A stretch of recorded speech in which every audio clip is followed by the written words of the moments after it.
Eagle FM 95.5, where the classic hits never end.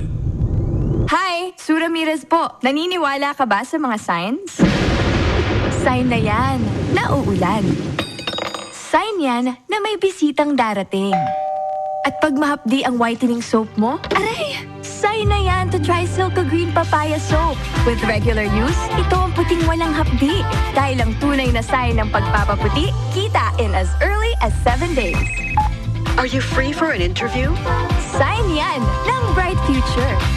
Also available in sachet. Mabibili sa inyong suking tindahan at supermarket. Oh, sign na yan to buy Silco Green Papaya Soap.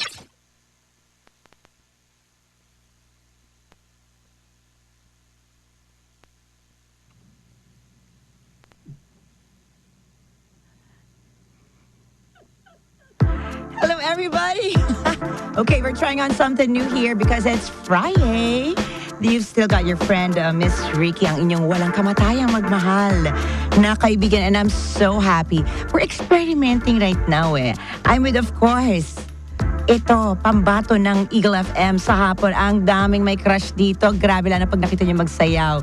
Hello! Ginagawa ko siyang French every time na nakita ko. Hello, Jean Lebeone. Hello. What's doing, Michael? Yes. Kayo, kakala niyo. Hello, Rikki. Hi. Hello. So, how was your afternoon drive? Ikaw pala yung nakita ko kanina nagmamadali. Grabe. Sabi ko, sino kaya yung napaka-gorgeous naman na tumatakbo kanina? Wala akong sinabi sa Fancy John. Grabe. Thirst quenching. Lalo na kayo ng init, John? Grabe. They need a glass of lemonade. Diba? Yeah. Like you. You're like the lemonade. Right. Oh. I'll be the one to quench their thirst for music. What do you do now that it's really hot? The heat index has been really, really high the past days, especially the past weeks. I stay here in the studio. You stay here in the studio? Yeah. Right. But do you have any tips for our listeners? Like, what do you do to keep yourself hydrated? Okay, this is what I always tell the listeners now every time I'm on board. Like, if it's like in the middle of the day, mas mabuti pang mag-stay na lang kayo sa bahay. Ooh. If you don't have anything really important to do anyway, right. might as well stay at home. Tama. And actually, I think a lot of the malls right now are really raking in a lot of, I don't know if they're customers kasi buhira naman yung nagsha-shopping. Puno. Puno. Yes. Kasi nga nagpapa-aircon. But a while ago, that's why it was so humid because it rained. It drizzled for a bit. You were on board, so I don't think that you would have you'd have seen Dito kanina naka-jacket pa rin ako hanggang ngayon. Oh, di ba sabi siguro ng mga taong naglalagatik na yun sa pawis, no? Sana all. Oo, sana all. Sana all naka-jacket. Anyway, I'm so happy that you're here. We'll try this one out again. It's now 8:06 in the evening and it's Friday. Oh, John. Friday. Earlier, I was actually looking for your topic for my tonight, topic. But I didn't see anything. I didn't post anything because yesterday there was like a super spillover of all the comments and the private messages. What was the topic? Because since you're here and you're a daddy-o. I'm not a daddy. You're not a daddy-o? Excuse me, not yet. No. Not yet? No. Oh, so I may look like a daddy, but I'm not a daddy. Kaya huwag kayo mawala ng pag-asa dyan, ha? Huwag kayo mawala ng pag-asa yung mga talagang gusto ng thirst of, quench of lemonade. Quench of lemonade, yes. Right. No, because our topic yesterday was how to discipline the kids. A lot of them, a lot of us, a lot of our listeners actually sent me questions on parenting. So they were asking if it's still okay to hit the kids with a rod, with a stick, yun. So ayun yung tanong nila.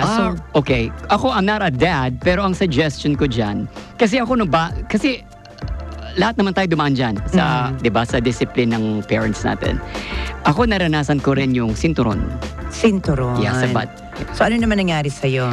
But fortunately, we grew up very, siguro normal. Normal naman. And we know how to respect people. Yes. Hindi naman, like myself, no? I'm speaking for myself. Hindi naman ako orumbado or whatever.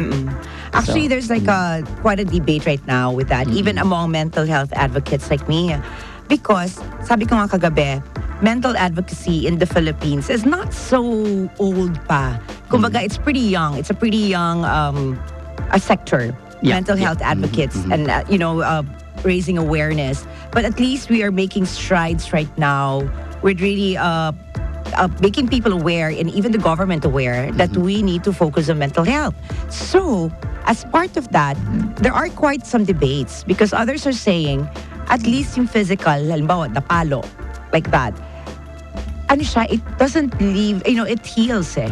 Unlike if you keep on saying, like yung talagang you use verbal abuse sa mga bata, it will cause trauma. Sometimes, verbal abuse is Worse. worse, exactly. And that is where the debate comes in. Oh, no. Yan Okay. na nga yung debate natin. But then, one more thing for the parents to remember is that when you hit a kid as a form of discipline, it's like you are legalizing somehow violence as a solution to problems.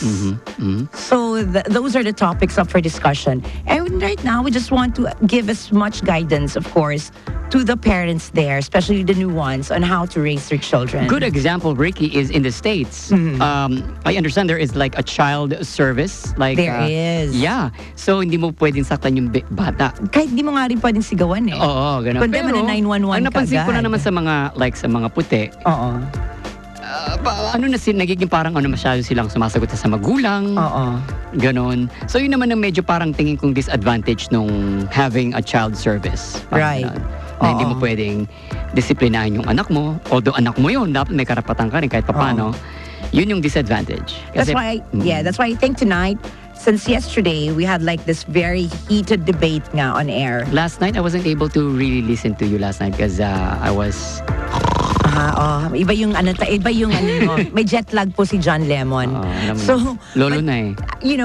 Right tonight, we would like to discuss naman the ways, other methods of disciplining the children, other than the stick. Is Because this the if part it's two possible, of it what is a happened part two. last night? Yes, because unfortunately we weren't able to read all the comments yesterday. And then I got a lot of private messages also on the topic.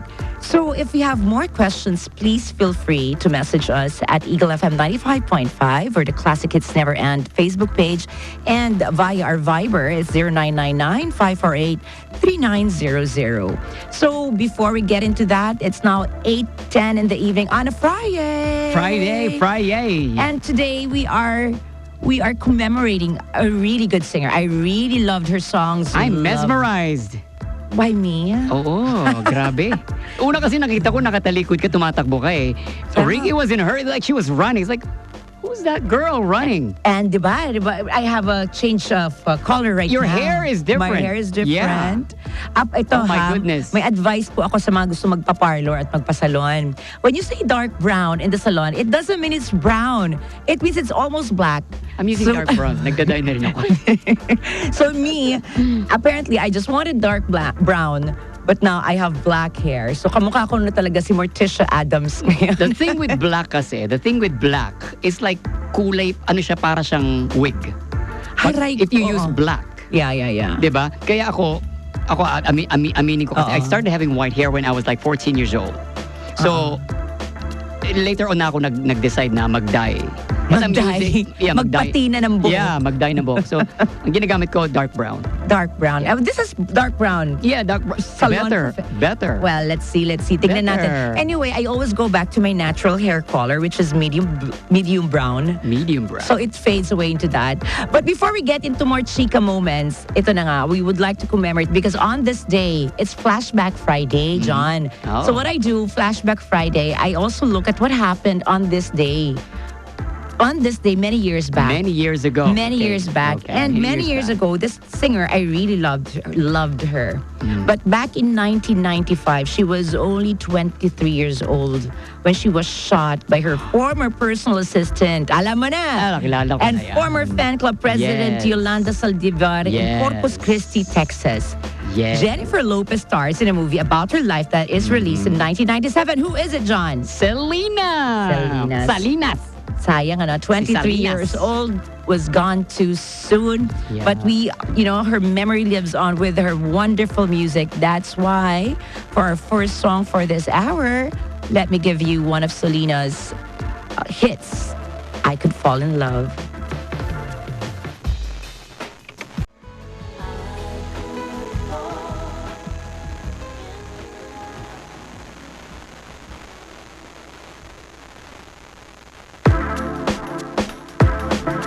Okay, hello everybody. Once again, parang, ano kami, parang, ano nangyayari? Because, ito yung pinag-experimentahan namin kayo ni John. We've been wanting to play the most popular song of Selena. It's Dreaming of You. For some reason, of all the days in the year, this one plays na palaga, John, diba? You get to play this song. But this one, today of all days, it's not playing. So there, that's the thing. So we've been trying to play all the versions of it because ang dami naming versions of Dreaming of You with Selena. Unfortunately, it hasn't been playing. I don't know. Oo nga, hindi talaga. Hindi talaga siya nagpe-play. Wow. It's kind of strange. But anyway, yeah, so I hope that Selena is resting in peace. Yeah. It's just so sad, no? It's just so sad that she was gone too soon. She could have really done so much fantastic work. Oh, for sure. Imagine Jennifer Lopez volunteered to really auditioned. She actually auditioned for the role of Selena in the movie. Anyway, we have more guests here. Ito mga millennials also. I don't know if they know Selena, no? Hello, Luigi Lazarte from Tandang Sora. Please join us on stage. On stage, halika na. Because, ayan, there are special guests. Say hi. And Martin Leachon from Batasan. Pinagtuturuan sila. Wala naman nakakakita sa inyo. Wala. Ayan. So, okay. Since you're here, and ito mga to, Gen Z ito mga to eh. Are you guys Gen Z or millennials? Pull a chair.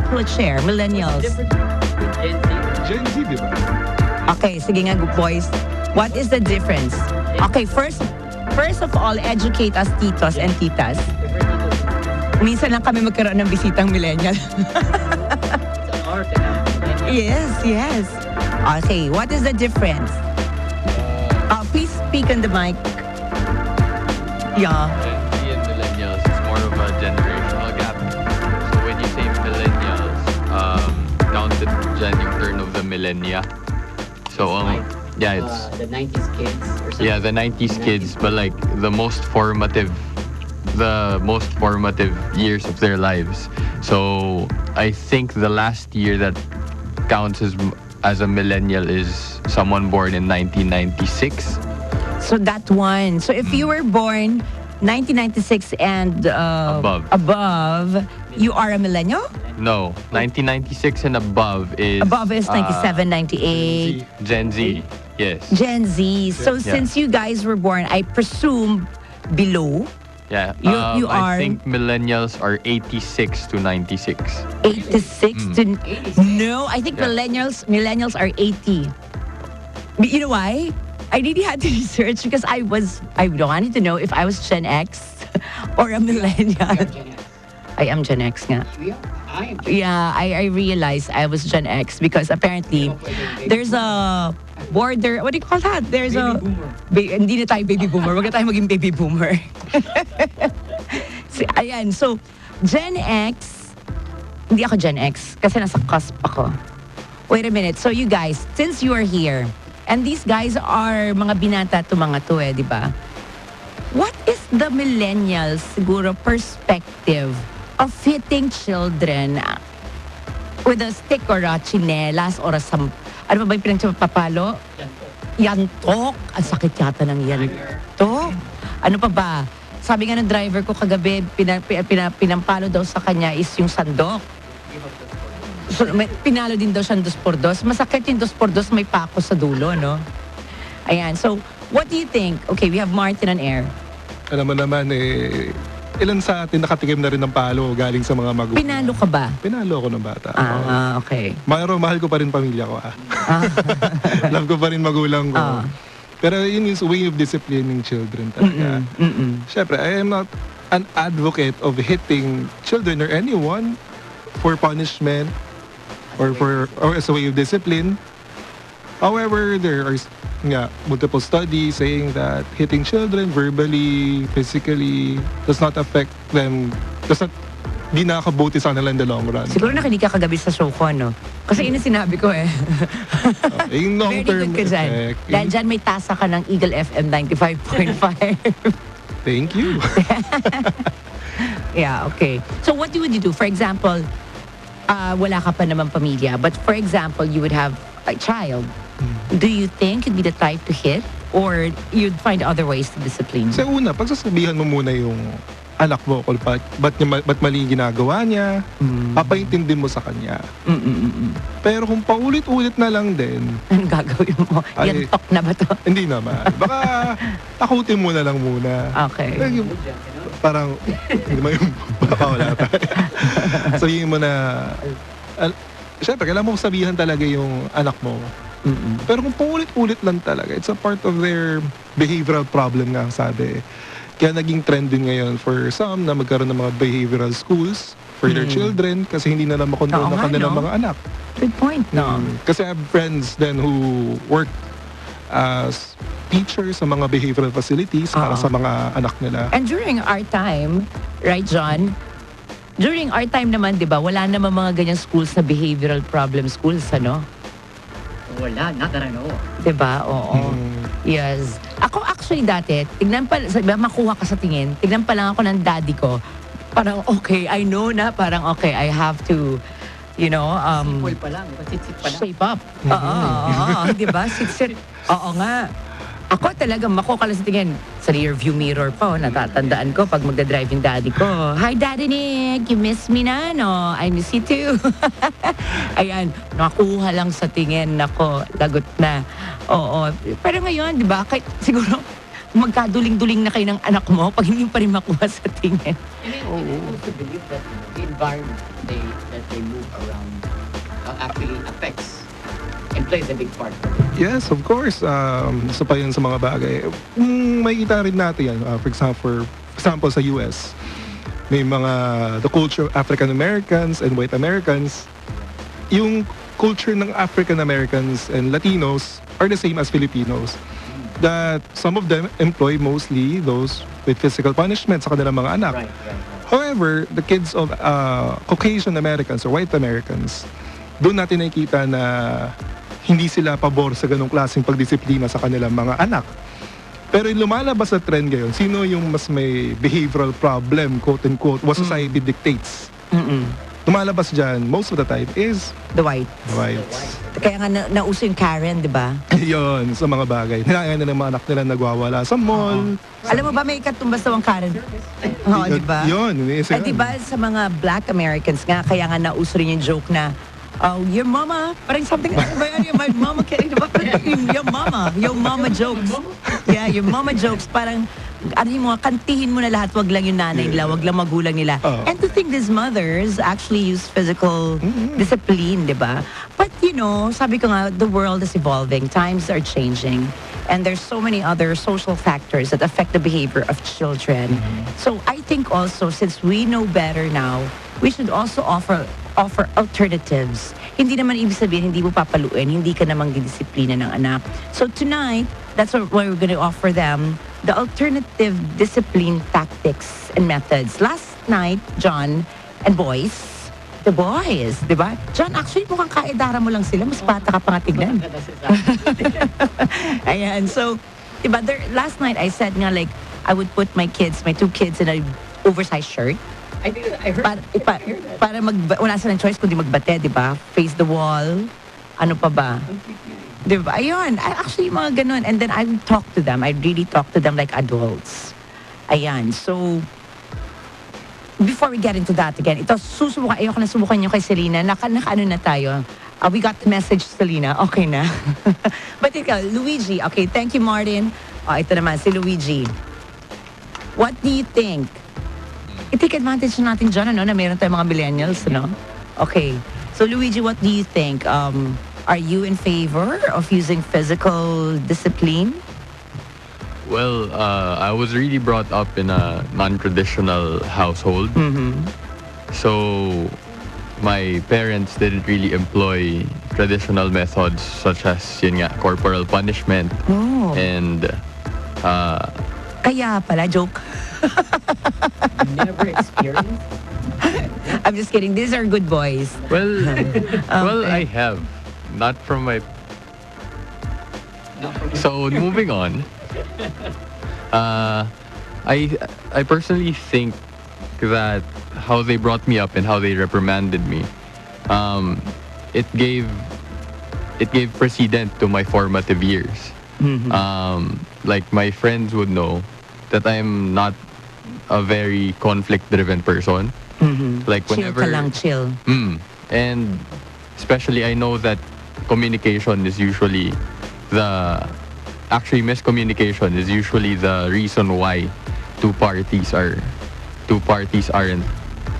don't come to agreement, no? So I guess given that, I think it's our responsibility as millennials. Naks. Huwag ka magulo dyan, may mga OJTs na dumaan. May Gen Z na rin tayo. Akala nyo. Well, yun nga. It's our responsibility as millennials and Gen Zers to end the cycles. No? And the cycle of violence, is that what you mean? Not necessarily violence, but like, I'm saying there are other situations in which there are certain lessons that can be better conveyed. Yes. With sparing the rod. But of course, some of it, it's more of a carrot and stick situation. There are certain situations in which I guess a little bit of corporal punishment is necessary, especially when it comes to crucial situations. But I guess when it comes to certain misunderstandings, just like in matters of taste, for example, when your child doesn't like the things you like, I don't think it's necessary for the parents to really... So it's a case-to-case basis. Yes, very much so. This is so nice. This is a nice discussion right now because we have like two ends of the spectrum. Yung isang nakadanas ng traditional, isang nakadanas ng conventional. What I can say is that because these two are my friends, they're both very good boys. Pero let's see nga, for example, you, Luigi, how did it affect you? Are you okay? Do you think that you could have benefited from a more traditional setup? Did you turn out okay?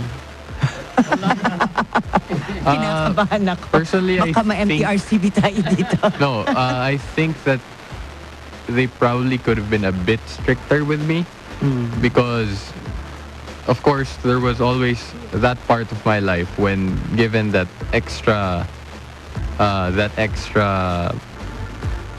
leeway for independence, no? Where it was kind of hard for me to navigate the transition between being a teenager and then starting my adulthood.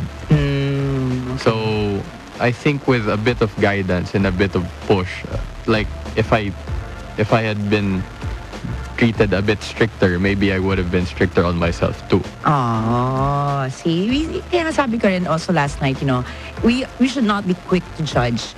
Because until now, I think there are parents who are still on the conventional end because, mental health issues are pretty novice pa rin right now. Pero parang bago pa siya sa Pilipinas, although it's been around. It's been around the other countries for a long time. Alam mo yan, parang here in the Philippines, we are really just starting to push for it talaga. But I'm very happy nga that, there's action already. The government is being proactive with its programs and a lot of NGOs are getting into it. Unlike when I started the mental health awareness webinars many years ago, not a lot of people, but, we were surprised because it was a webinar, so it was free. It was free psychologists, psychiatrists. We had so many viewers, tens and thousands of viewers. So parang the problem is really there. But then it's a very complex issue. So what I always say, we really have to do further studies on the issue of mental health. And we have to, ito sa mga hindi po nakakaalam, I'm also a sociologist. So we have to also study kung ano po yung mga pangyayari ngayon in our community, in our society that wasn't there before when we were growing up. So there's so many things to consider. So now we just want, to ask your opinions, to ask your advices based on, of course, your experiences also maybe as children who grew up with the non-traditional and also the traditional kind of discipline. Or if you are parents also who are wondering, what to do with it. Ako talaga, I said last night, that maybe there was a time when I was a much newer parent, that, may manindak ako eh. may panindak. But I ended up eventually, na-realize ko my kids are good kids. Kung meron man silang kalokohan na, which is not really kalokohan, it was part of being children. Pag makulit? Yes. Yes, Luigi? Yeah, can I add a last thing though? Well, I think it's part of individuality na rin when we view like our parents and ourselves, no? For example, our parents have different skill sets to our, just like with taste, they have different skill sets, they have different proficiencies. So basically, I think us as kids or us as their children have to be more understanding then towards what they're open to and what they're not necessarily able to communicate to us. Because that doesn't mean they love us any less. It just means they probably don't understand certain things, especially, for example, with the TikToks and the Snapchats and the, what else is there? Facebook? Instagrams. Kayo yung millennial, di ba? Pinagmamalaki ko yung millennial. Ako tatanungin ninyo. But really, alam niyo, with that, going forward with Luigi's point, no? Another reminder for parents is whenever you get mad or discipline your kids, I know it hurts because I've been there also. No parent would want to hurt their children. You have to explain also. Hindi na uso yung pataasan kayo ng ere. Hindi na uso ngayon yung parenthood na ako yung nanay, ako yung tatay. It means ako lagi tama. So, you also have to be humble enough to explain to your children why. Kasi yung ibang parents, mamamalo na lang, marinigaw na lang, pero hindi naman nila sasabihin, basta.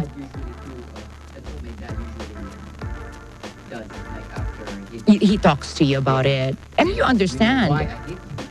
Yes.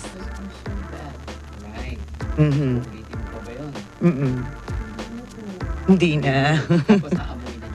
Oh. After like an hour. Masakit yun really. Pag nagagalit ang parents, wala namang gusto. Isipin niyo lang, ito, siguro ito makaka-relate yung mga millennials natin and the Gen Z. A lot of you guys have pets, di ba? Pets lang yan I mean, hindi pa lumabas yan mula sa inyong mga katawan. Alam niyo yan. Not that I am downplaying the love for animals because I love my pets also. But to think that yung pets nga, di ba, nasasaktan ka na pag napapagalitan mo. For example, it pees all over the carpet. What more anak mo? Di ba? So always remember, if you're on the other end of the stick, receiving the punishment, whatever form it may be, it is because, wala namang parents siguro na trip lang magpalo or manigaw. We just want you to be better. And, syempre, sana may matutunan both parties also. Parang ako, may natutunan ako sa anak ko. Si Mishka, nag-walk out yan sa akin before kapag nagalit na ako. And at first, I was like angry. Why are you walking out on me? And then she explained to me, because Mom, I don't want to say anything that will hurt you. So, learn to walk away also. Ito na yung utang ko kagabi. Siguro kailangan ko na rin basahin. Baka hindi ko na mabasa kasi pag talagang topic na mental health, ang diskusyon natin and parenting, medyo napapahaba yung oras ko. So, nagkakautang talaga ako sa ating mga netizens. So, let's just read a few comments. Okay. From Peter D. Roberto, okay lang basta palo ng isang pagmamahal, hindi yung sobrang masasaktan ng isang bata. Tama naman. Yung daddy ko, hi Daddy Nick, dinideny niya ngayon na pinalo niya ako ever. Pero ito sabihin ko sa inyo, kagatin lang ako ng lamok before, magpapajama na ako. Kasi alam ko my dad will make me palo. Pero looking back, yung palo niya, it's not the palo na gano'n, di ba? Hindi para magkaroon ako ng latay sa katawan Yung parang, it's his way lang to be careful, di ba? Pero ngayon na lang ba, John, na-realize ko, yung isa ko dating, one of my biggest assets, biggest assets, yung aking beautiful legs. Ngayon talagang tad-tad na ng kagat ng lamok at langgam. Alam mo kung bakit? Bakit? Because of my AFP training. Nagte-training ako for AFP. Yes. So, alam mo yun, para sa bayan, para sa pagmamahal sa bayan. GI Jane, magpapakalbo naman ako ng buhok next time. Aray ko, wag baka mawalan tayo ng trabaho dito. And naman, si Doc Goldie, in my opinion, hindi dapat, but it would have to depend on the situation also. It should just be remembered that spanking should be done only when needed and not using our hands. Good day, Miss Rikki. That's true, ha? Ito pa pala, advice to, never use your hands because your hands are supposed to remind your children of love and care. Ang kamay dapat, pangyakap yan, panghaplos kapag umiiyak yung anak nyo, to pat the back, alam mo yun, pang-rub ng ulo, alam mo, as a sign of comfort. That's why I had the naughty hanger. I never really got to use the naughty hanger, but once ito na, this is the naughty hanger. Yan, pag makulit yung mga bata, naughty hanger lang. Ano na sila, they will behave na. Pero ito, I have to say, hello, I think they're listening right now, Chrissy and Mishka. I am so blessed because I have such sweet children. Thank you for being extra patient with mom. And of course, nakikinig din. Nafa-FOMO si Rael. Hello, Chris Rael. Balik ka na. Okay, nafa-FOMO siya. Hello, Chris Rael. We miss you here. Wala na yung segment mo. Wala na yung segment mo sa akin. Next one is, of course, from Will Rousseff. Peekaboo. Awesome playlist, Mom. Especially the only one for my princess. Oh, yes, we played that last night. Thank you to Mommy Megan and Mommy Ivy for helping me with the surprise fillet. Good luck and enjoy the game tomorrow. Salute and much love from Liza, Stephen, and Wilson. From Gerard Santos, para sa akin, hindi rin. Maaaring kasi itong magdudulot ng trauma sa bata. Tama din si Jason at pag-aaral ng mga scientists na pwede ito makaapekto sa physical at emotional behavior ng bata at pagtanim ng sama ng loob ang bata sa magulang, lalo kung ang kanyang mga magulang ay nakikitaan na may favoritism. Magandang gabi po, Ma'am Rikki. Magandang gabi sa iyo, Gerard. From Lori Santos, good evening, Miss Rikki. Di tamang disiplina ang pamamalo. Lalayo ang loob at pagtatanim pa ng galit sa iyo. Kung sakali man palo ang isang bata, ipaliwanag mo sa kanya kung bakit mo siya pinalo. Di magandang disiplina ang pamamalo. Thank you, Miss Rikki. Thank you also, Lori. This one, papalitan ko yung pangalan mo. Gagawin ko ng Louis Bonga. Louis Bongi de la Cruz. Cool Thursday night, Ma'am Rikki. This was, of course, the messages from last night that's, utang ko sa inyo ngayon. Go, go, go. Good evening and safe travels to all duty-free Philippines family. And thank you for all the love and support. Sagot ko po sa pamamalo, ako po ay nakatikim din na maraming palo ay mga parusa.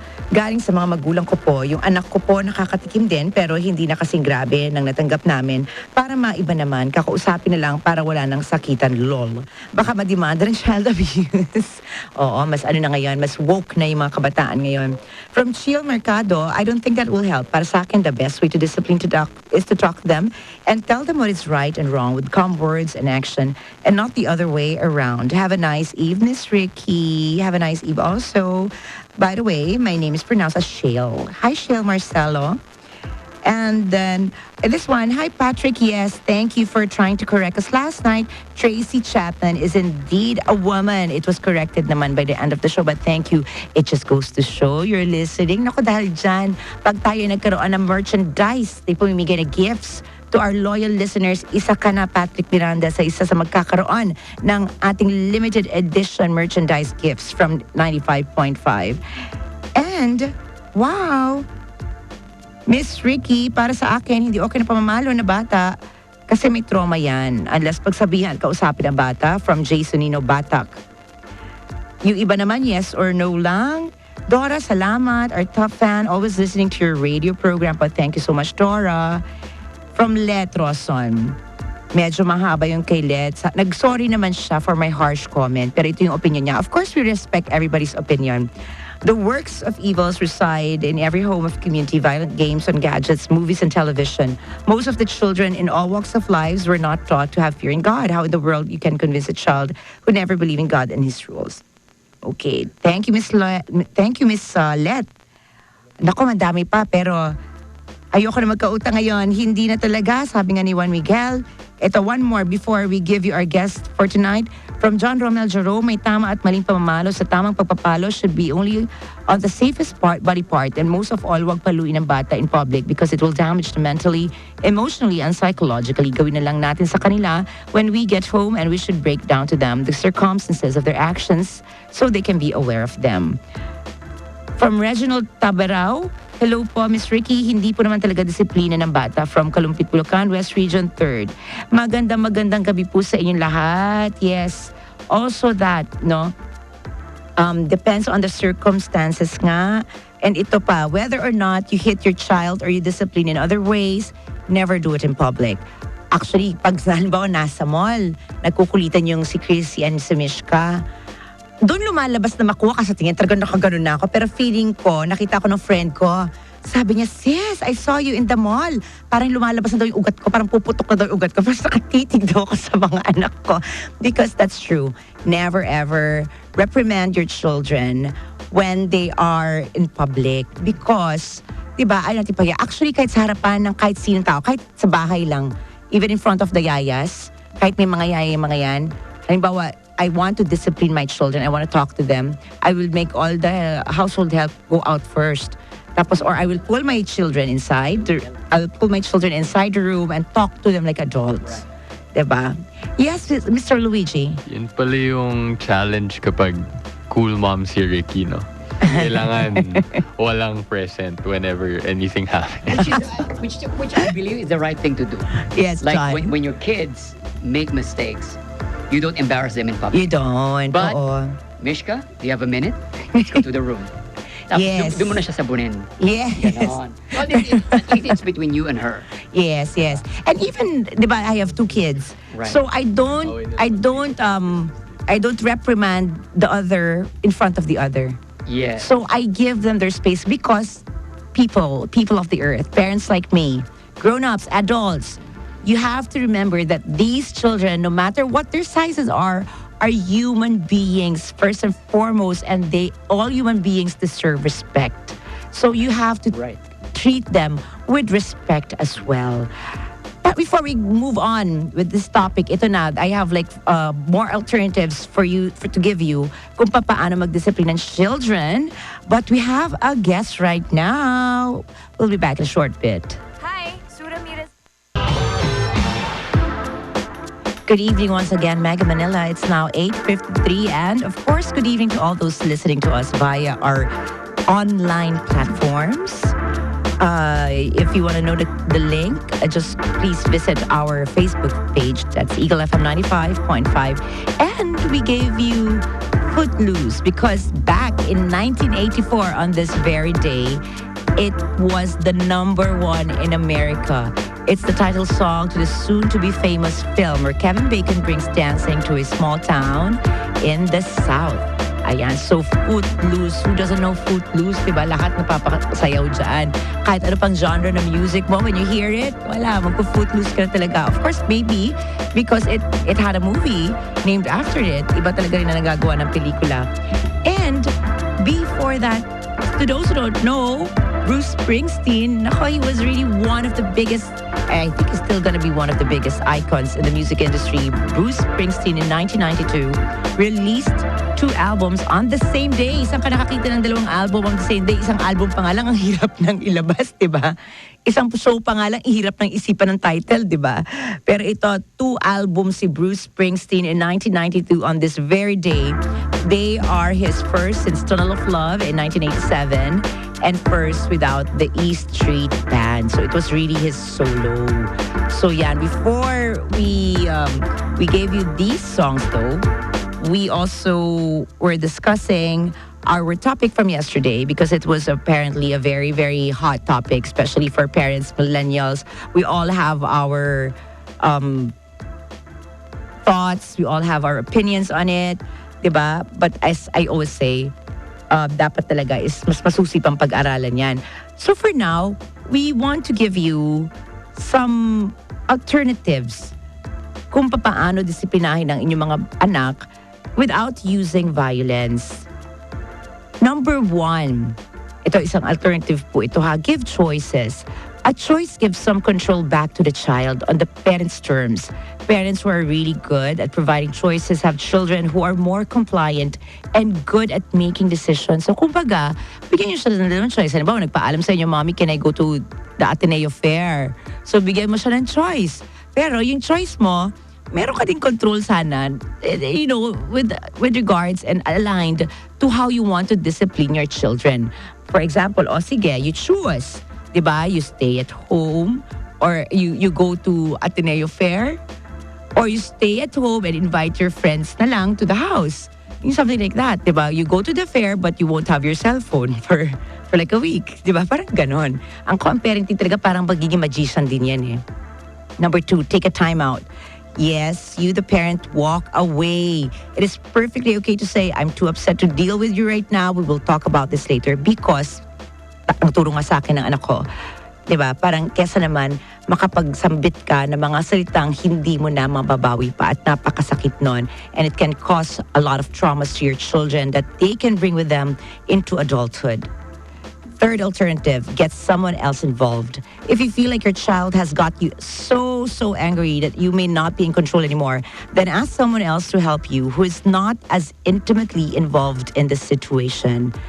For example, I did this also. Sometimes I asked my best friend before to intervene. Kasi minsan ang bata din, ito mga millennials, diba, mga Gen Zers, alam nyo din, diba, na parang sometimes it's hard for us to talk straight to our parents. Diba? Parang iba pa rin na merong intervention. That's why also, I'm also involved with my parents' friends' lives. Ako yung tita nila, ako yung cool tita nila. I will talk to them. Kasi sometimes nga, kahit na tama naman yung ina-advise sa'yo, kailangan pa manggaling sa iba bago ka sumunod, diba? So that's another parenting tip. Maybe get somebody else involved. Fourth alternative, teach them what you expect. Instead of punishing your children for misbehaving, teach them what they can do differently. Tell them, for example, next time, please hang your jacket up in the closet. How can we help you remember to do this? Yan. So, ipakita nyo, iba sabi nga nila, iba pa rin yung pagtuturo ng with actions that you're doing it yourself. Another alternative is recognize their positive behaviors. So when they hang up the jacket, for instance, tell them how much you appreciate that. Too often, parents only notice their children's misbehaviors and disregard the things they do well. Tandaan niyo po, mga bata yan. Kaya binigay sila sa atin ni Lord. Kasi tayo yung alam niya na makakapag-alaga at makakapag-raise sa kanila the best way that they deserve. Ito, sinasabi ko na kayo na time out. The general rule is 1 minute for every year of their age. Gets niyo po ba yun? Halimbawa, 1-year-old, 1 minute. Halimbawa, 15 years old, 15 minutes, ayan ang timeout nila. The setting where the timeout takes place is not as important as the fact that you are you're tying the misbehavior to the consequence. Try to make it a place that is quiet and the child won't be able to get your attention or be rewarded na hindi intentional, ano? If a child is having a tantrum, then their time should start when they have calmed down and can keep it under control for the duration of the timeout. Ito, consequence. Providing a logical consequence is often very effective. Always tie the consequence back to the misbehavior. For example, ito sabihin, I would like to be able to take you to the store or to the mall, but remember the last time how you ran around the store and you won't listen to me? Well, I won't do that with you anymore. You are staying home with Yaya, ganyan. Maybe next time you will be able to listen and you can go with me. So, with every misbehavior, there should be a consequence. And alam niyo po ba, ang mga bata nga, they have the most absorbent brains. You know, kaya nga learning years ng mga bata is sinasabi nila up to 12 years old. That's really the most most effective sa kanila. That's the ultimate. Kasi it absorbs information so much so that they will eventually carry it on with them. So for them, matalino po yung mga yan. Just have faith in them. Kasi lahat naman tayo dumaan din sa pagkabata eh. Remember, they are human beings. Mas malakas pa yung power nila to absorb information than as adults, di ba? Meron tayong mga memory gap. Pero yung kabataan, meron po yan talagang great capability to absorb information. Pick your battles. Pick the top 4 things that you just cannot tolerate and focus on disciplining them just for those 4 behaviors, for instance. This lets your child know what is really important to you and you don't come across as if you're disciplining them for every little infraction. Hindi po lahat porking kibot nila, papagalitan na sila. Diba? Minsan po, kaya tayo naging parents, we have to really be understanding. And that's what should set us apart from those maybe who were not blessed siguro with parenthood. Ayan po yung blessing po yan mag-iisang magulang. Pero malaki rin yung responsibilidad. And that responsibility would entail for us some sacrifices, whether it is like, prolonging your patience when you were not patient before. Diba? Let your children teach you things, not just about the world, but about yourselves also. Marami po tayong advice. Sana kaya lang OM. It's 9:01 already. 9:01 na, nag-overtime ako. Sabi ko na nga ba, mahirap ang discussion to sa akin because talagang I get into it so much. But weekend na, it's a happy Friday.